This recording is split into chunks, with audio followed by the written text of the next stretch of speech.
Hello and welcome to Byju's IAS. Let's get started and look into the first article. The first article says voice vote as constitutional subterfuge. This article here is speaking about the importance of bicameralism. We have the state government of Karnataka which had recently passed Karnataka Prevention of Slaughter and Preservation of Cattle Bill. When we look into the state of Karnataka, it has two houses. That is why it is called as bicameralism, where we have the legislative assembly which had passed this particular bill. Now we have the legislative council which has also passed this particular bill. After getting the assent of the governor, this will eventually become the act as well. What is the controversy surrounding this particular bill? We have the opposition political parties who were opposing to this particular bill. They did not want to pass this particular bill, and they had even asked the presiding officer in the legislative council to go for division of votes. But instead of going for the division of votes, the presiding officer has passed this particular bill by a voice vote. In this particular backdrop, we have to understand what is the importance of division of votes. Let's say, for example, when it comes to the voice vote, we would not have data and statistics which political party has supported that particular legislation, which member of the legislative assembly has supported that particular legislation. So we would not be able to get the data when it comes to the voice vote. But if it is about the division of votes, we would know which political party, how many number of the people from that political party have represented this particular bill, have accepted this particular bill. So we would have the data, and this can be put in the public forum. So the people would be able to understand which political party, which MLA in their constituency have represented and have approved that particular legislation. So in the present situation, what we have is the legislative council opposition parties had requested for the division, but instead of the division, the presiding officer went with the voice vote, which means there is a violation of the procedure, says this article. Now an important question for you guys as an assignment is, we know for the fact that the Karnataka has bicameralism. So which are the other states in India which also have two houses? Please look into this particular fact, put it on the comment section, because this can be a probable question when it comes to your preliminary examination. This is one aspect that is happening in the state of Karnataka, but this has also happened at the parliamentary level as well. What are we speaking about? We are speaking about the farm laws. When it comes to the farm laws as well, initially it was passed as an ordinance, then we have the bill that was introduced in the Lok Sabha, and via the Lok Sabha it entered into the Rajya Sabha. In Rajya Sabha, once again, what we had is the opposition political parties were seeking for the division of votes. Instead of division of votes, what we had was voice vote, which was passed, and all these farm laws were passed in the Parliament of India as well. So we are not looking at whether that particular bill is right or wrong. We are not looking at whether that particular bill is constitutional or not. We are not looking at that bill whether it has merits or not. But what are we focusing right now? That whether this particular legislation has met all the legislative processes as prescribed by the constitution, as prescribed by the rule book, and as prescribed by the laws is what we have to look at.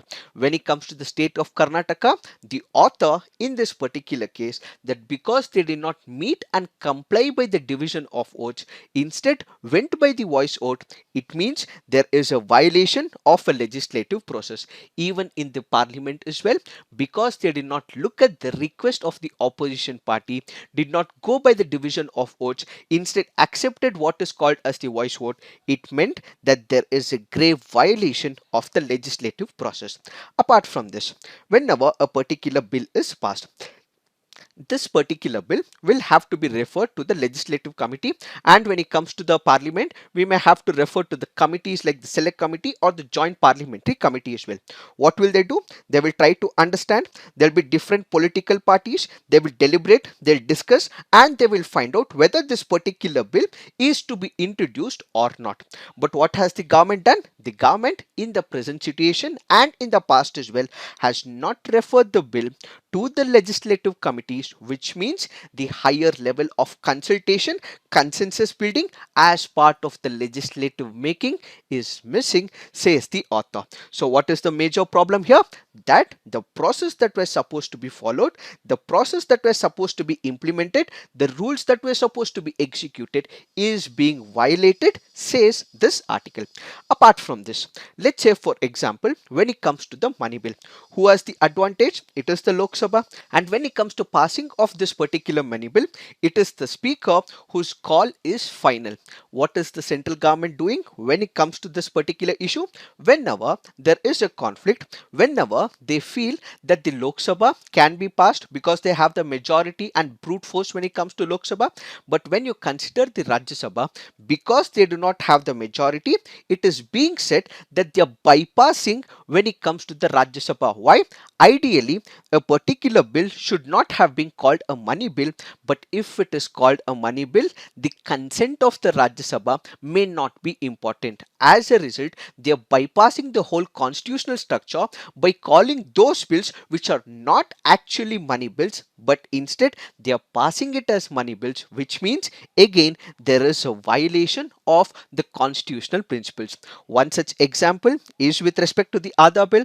Then there are other bills like the electoral bonds, retrospective validation of foreign political contributions, and the overhaul of the legal regime relating to the tribunals as well.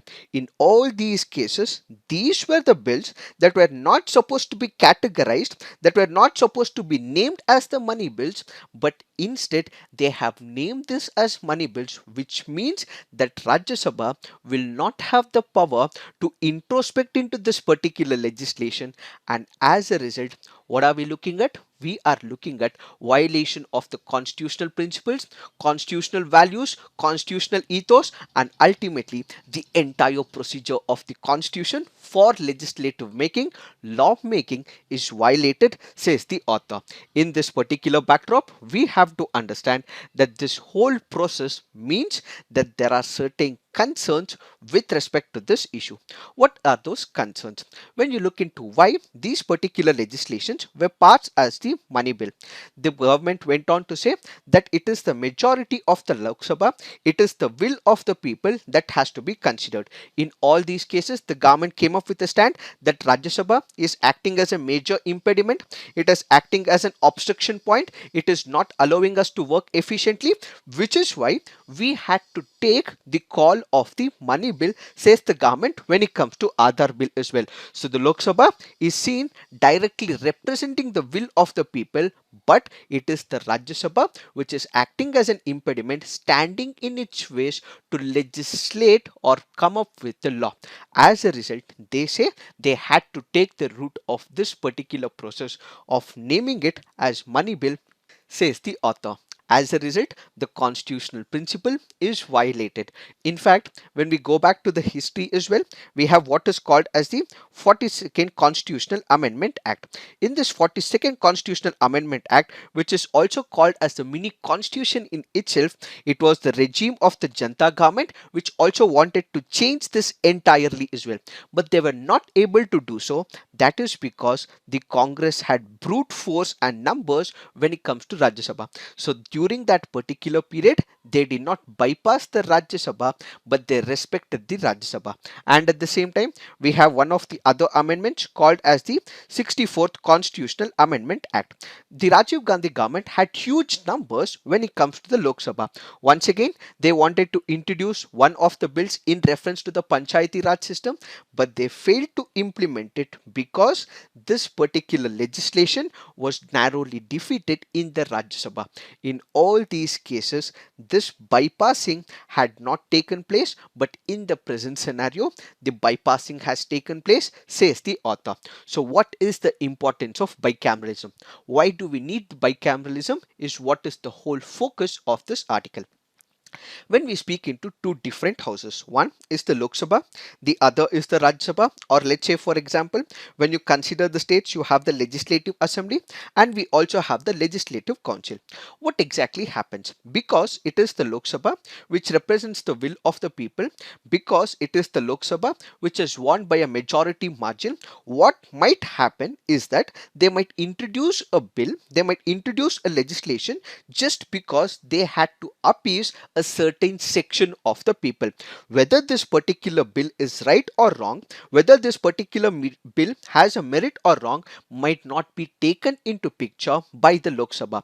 But if the same bill is passed into the Rajya Sabha, they might have a clear cut picture and they may look into it, and it might act as the second legislative scrutiny. So what will it do? It will tell the Lok Sabha that this particular bill is not good for the country. There are demerits when it comes to this particular bill. If it is being introduced in the country, there might be larger repercussions which might impact our country 10 to 20 years down the lane. So what is it acting as? It is acting as a legal scrutiny, it is acting as a legislative scrutiny, it is having a vigilant eyes on the government, so that this whole process is not only ending up as a populist scheme or an appeasement one, but instead it is on the basis of merit and schemes and programs. Apart from this, whenever you have a brute force when it comes to the Lok Sabha, if Rajya Sabha is not respected, John Stuart Mill says that this can lead to despotism and overweening. We should require the second chamber so that they can point out what are the mistakes, they can point out what could be the alternatives, they can point out what can be the suitable substitute as well, taking into picture number of examples from different past. Why? When it comes to Rajya Sabha, what we have is the space for the experts as well. We have about 12 nominated members. We also have state legislative assemblies which will also ensure that state is represented as well. So this is a place where we have number of experts. When it comes to the Lok Sabha, it is more about the first past the post. It is more about people winning the elections by the votes of the masses. But when it comes to the Rajya Sabha, it also has a space for the experts, which means they would be able to think, they would be able to introspect, they would be able to ponder deep into that particular legislation and point out to the Lok Sabha, that is the lower house, that this could be a major problem and can create major issues when it comes to India in the near future, which is why the Rajya Sabha plays a very significant and an important role, says the author in this particular case. So looking at all these arguments, we can come to a conclusion that Rajya Sabha should not be seen as an obstacle, should not be seen as an impediment, but it should be seen as a prescribed path as envisaged by the constitutional makers, so that there is checks and balances both in the Lok Sabha as well as in the Rajya Sabha. It is this that we have to understand in reference to this article. Now let's look into the next article. This article says the blank pages in India's online learning experience. The article here is speaking about major drawbacks when it comes to the online education. When we look at the COVID-19, COVID-19 stagnated the entire world. It hit most number of sectors, and one of the other sectors primarily this article focuses is on the educational sector.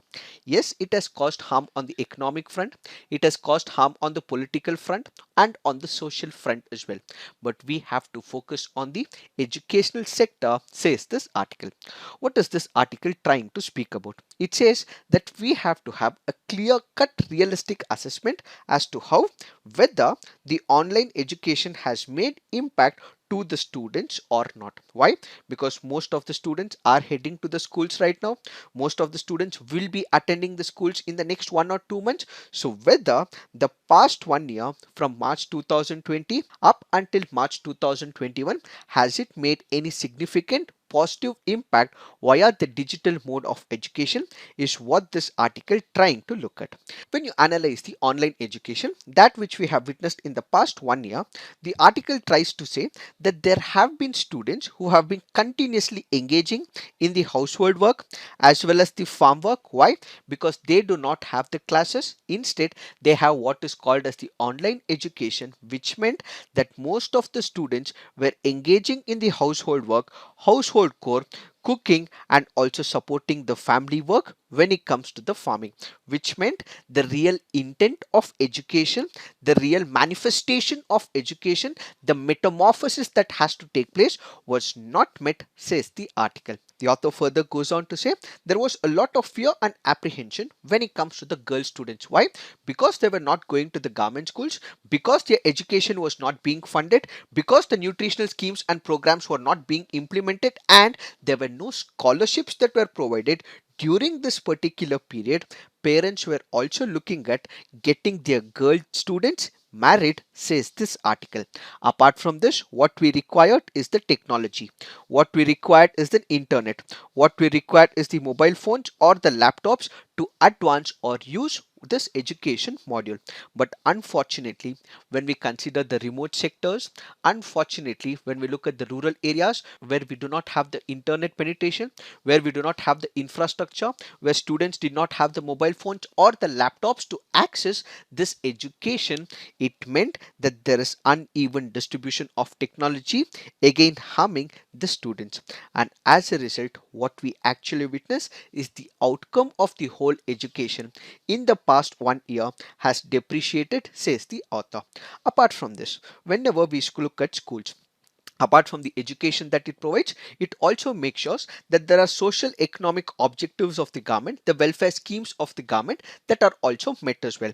Why do the students enter the fold of schools? It is not only for the education, not only for the advancement of the education and empowerment, but it is also for the nutritious meal as well, which is accommodated under midday meal scheme. Then there was school health program where their health was also taken into picture, and they were also provided with pre-matric scholarships as well. In all these cases, because the government was not able to support, again what we saw was a drop when it comes to the educational sector and the transformation of the students. In fact, to overcome all these issues, the government did not keep quiet. It did come up with number of schemes and programs as well. What are some of the schemes that have been envisaged and implemented by the government? We have the Diksha portal, which was the e-learning content aligned to the curriculum of the students. Then we have ePathshala, an app that was designed by the National Council for Educational Research and Training for classes 1 to 12 in multiple languages in India. We have Swayam, which hosts about 1900 complete courses, including teaching videos, computer weekly assignments, examinations, credit transfer, aimed both at schools, classes 1 and 12, and higher education as well. We have an important program called as the Swayam Prabha, which is a group of 32 direct to home channels devoted to telecasting education programs as well. Yes, the government did implement all these programs for the enhancement and giving meaning to the process of education, but unfortunately this is not met in the rural sectors and where the infrastructure is not present. In fact, the NGOs or the non-governmental organizations were also able to add significantly as well. In fact, they've also approached the houses, they've also gone to the students houses as well, where they were able to contribute for the glory and success of the children by educating them. The author further goes on to say, yes, the government implemented all these digital schemes and programs, but some of the states in India lacked adequate digital infrastructure. Teachers were not equipped themselves, they did not have the mobile phones themselves to teach. In all these parameters, it meant that students were the major sufferers when it comes to the online education, or what is called as the digital mode of education. And as a result, in order to overcome this crisis, in order to make sure that children are educated in the next few years, what we have to come up is a clear-cut policy plan, clear-cut policy response, says this article. What should the government do? The authority should establish the re-enrollment of children as mandated by the National Education Policy of 2020. There has to be mass outreach programs as well, which is where an awareness is given to all the students and their parents, and they should be asked to attend the schools so that there is increase of the attendance and the number of children. Remedial tuitions and counseling will have to be taken place. Why? Because most of the children during this particular period have also forgotten as well. They might have learned something, but because there were no schools, because there were no unnoticed, because there were no validation as well, there might have been issues where they would have forgotten this whole process or the education that which is being taught to them. And as a result, whatever has happened in the past 1 year, suitable tuitions will have to be taken, and in case they are feeling weak because they are not able to cope up with it, counseling should also be provided to the students. And at the same time, secondary education for the girls should be free, says the author, so that we are able to increase the number of girl students attending the school, says the author. To bring this into practice, what we require is increase in the education budget. So this has to be boosted to 6% of the GDP, as emphasized by the President of India, says this article. It is this that we have to understand in reference to this article. Now let's look into the next article. This article here is speaking about NASA's Perseverance rover. This happens to be one of the important missions that which will explore the planet Mars. Planet Mars is also called as the red planet. So this particular mission will try and identify in case there have been any life in the Mars as a planet, and it will try to look for biosignatures of some of the microbes, and in case there are, a study would be made, samples would be collected, and the same would be exported to Earth for further analysis and experimentation. So what will it do? It will also find out if there are traces and the trials of water. The rover also carries what is called as the helicopter named Ingenuity. This is specially designed to fly in the Mars atmosphere. Its sole purpose is to demonstrate the flight of this particular helicopter when it comes to the atmosphere of Mars. Now the most important question is, why was this Perseverance rover made to land in one of the regions called as the Jezero crater? That is because NASA looked into nearly 60 locations, and finally they sorted out and ended up landing this particular rover in Jezero crater. That is because when you look into the earlier aerial survey, it was found that this particular region was a place to the ancient delta, and this particular region also had clay minerals and carbonates which were seen to have the existence of the life. As a result, which is why this particular region was explored and the rover was made to land in this particular place. Now what we have to understand in general is about the importance of this particular mission to India and the world over. When you look into this particular mission, it is of significance to number of countries. Let's say for example India, or let's say for example we recently have Hope probe, that which was initiated by the United Arab Emirates as well. What will this program do? It will help in understanding what is the Mars atmosphere all about. So it will give a scientific outlook to the other countries who are wanting to explore this particular program as well. So India currently has only the orbiter, but in the near future it can also take the technical expertise and it will be able to launch its own rover when it comes to Mars as well. And at the same time, India would also be in a position to take the technical example from United States of America before attempting a lander to a difficult terrain in the southern pole of Moon. So what are we looking at? We are looking at taking the technical expertise from NASA so that we can implement a program when it comes to the Mars, and also when it comes to launching a mission to the south pole of the Moon. Apart from this, the scientific community world over will also be in a much better position to understand whether life had existed on Mars, and this mission will also give us an idea about what was the historical past when it comes to Earth as well. It is this that we have to understand in reference to this article. Now let's look into the next article. This article here says clean energy post COVID-19. There was one of the reports called as Shaping a Sustainable Energy Future in Asia and the Pacific, a greener, more resilient and inclusive energy system, which was released by the United Nations Economic and Social Commission for Asia and the Pacific. According to this particular report, as given out by the Escape, it says that there has been a considerable increase when it comes to renewable energy development in countries across regions such as China and India. It has further gone on to say that Asia Pacific region has continued to improvise on the clean energy, efficient and low carbon technology. So this article here gives us some recommendation that because of COVID-19, there has been a drop when it comes to the pollution. Because of COVID-19, what we have seen is drop when it comes to the carbon emissions. So taking this as an advantage, taking this as a launch pad, taking this as a starting point, we have to make sure that there is more renewable energy in the near future and drop in the carbon emissions, says this article. So what is that this article is speaking about? Let's say for example, whenever we are making an investment, let's say for example about 1,000 crores when it comes to the fossil fuel industry, if the same amount of 1,000 crores is invested in the renewable energy sector, it will create more jobs than that we were able to create in the fossil fuel industry, says this article. So what is the whole operations that we have to take care of? Instead of investing on this particular sector of fossil fuel industry, we have to bring in money to the renewable energy sector so that more technology can be developed, and this will also give rise to more jobs in the near future. Apart from this, we have to make sure that there is an expenditure on clean cooking and electricity access.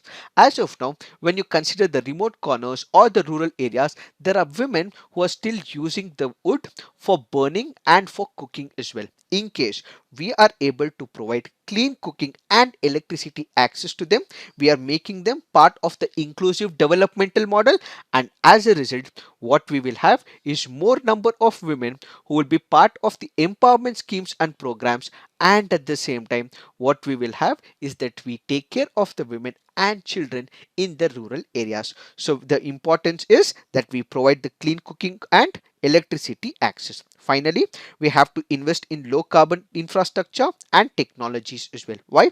As we discussed, the more and more we introduce and invest in the coal sector, we will have more emissions, and as a result, it is the health of the people which is bound to suffer. So instead of investing on the coal sector or the thermal power generation portfolios, we have to invest in the renewables, end the fossil fuel subsidy, implement carbon pricing, which are some of the steps that we have to take going forward, says the article. In order to reduce the impact of the carbon emissions, make sure that the temperature does not increase beyond 2 degrees centigrade, and we are meeting by the parameters of the Paris Agreement. What we have to make sure is that we do not waste all the opportunities given by the COVID-19. Instead, have focus on new technology, innovation, and renewable energy sector is what is this article all about. Now let's look into the next article. This article here is speaking about the 15th Finance Commission. We have discussed about this article in our budget session. Let's have a brief idea what this article is trying to convey. We have the center which has accepted the 15th Finance Commission's broad recommendations. It has said that this Finance Commission had given a recommendation that 41% of the share of the taxation should be given to the state governments. Yes, the central government has approved this particular proposal, and at the same time, it has also accepted that revenue deficit grants of nearly 2.95 lakh crore for nearly 17 states over the next 5 years will also be given, says the central government. It has also acceded to the Commission's suggestion to make grants towards urban and rural local bodies when they are able to meet certain conditions laid by the central government. What are these conditions? One, they have to establish the Finance Commission, and this Finance Commission should have to give data and relevance and statistics with respect to the accounts of the local bodies, and at the same time, the amount of money sanctioned to these local bodies, 60% of the money should be further linked to providing of sanitation and the water services. In case they are met, the central government is bound to give the Commission's recommendation once again. Apart from this, there is an in principle nod to the panel's suggestion to provide what is called as the non-lapsable dedicated fund to support the defense and inter-security modernization. So the central government has approved this particular proposal as well. So all these means that the central government is trying to comply by this particular recommendation given by the 15th Finance Commission. But there is a major problem, says this article. What is the major problem? As of now, because of the issues of COVID-19, we were not able to generate enough revenue, which is where we have also had deficit when it comes to the revenue collection. And as a result, the central government is not able to pay the compensation, the GST compensation to the state governments. So who are the major sufferers? It is the state government. So going forward, all the dues that is supposed to be paid by the central government to the state governments should have to happen on time, says this article. Apart from this, the central government is enforcing currently a lot number of cesses and surcharges. What is the problem with cesses and surcharges? When it comes to the taxation, there is divisible pool. There is what is called as division that happens from the central government to the state governments. But when it comes to the cesses and surcharges, these need not be shared with the state government. Let's take an example. Hypothetical numbers. Let's say we have about 100 rupees. Out of this 100 rupees that is collected by the government, 41 will go to the state government on a vertical basis. The rest will go to the central government, but if it is collected in the form of cess, the entire 100 will go to the central government and they need not have to distribute or share this with respect to the state governments. And as a result, who is the major sufferer? It is the state government and the state governments in India. So the article currently goes on to say and recollects the words of N.T. Rama Rao, who happened to be the Chief Minister of Andhra Pradesh. He goes on to say that if India has to develop, it is the states which has to develop. So what we require is the engine growth that has to take place in the states of India. When states develop, India automatically develops, says this particular article. It is this that we have to understand in reference to this article. Now let's look into the mains practice questions. Dividing power between two legislative houses of broadly equal status is a safeguard against a single house taking extreme or excessive measures. In the light of the statement, discuss the significance of bicameralism. Second question, school closures have had a significant impact on both students and their families, especially the vulnerable and underprivileged sections. What should be the policy response to encourage re-enrollment and access to education? Please write all your answers on the comment section. Peer review, give positive reviews to your friends' answer. So this is it for today. Thank you for watching. All the best.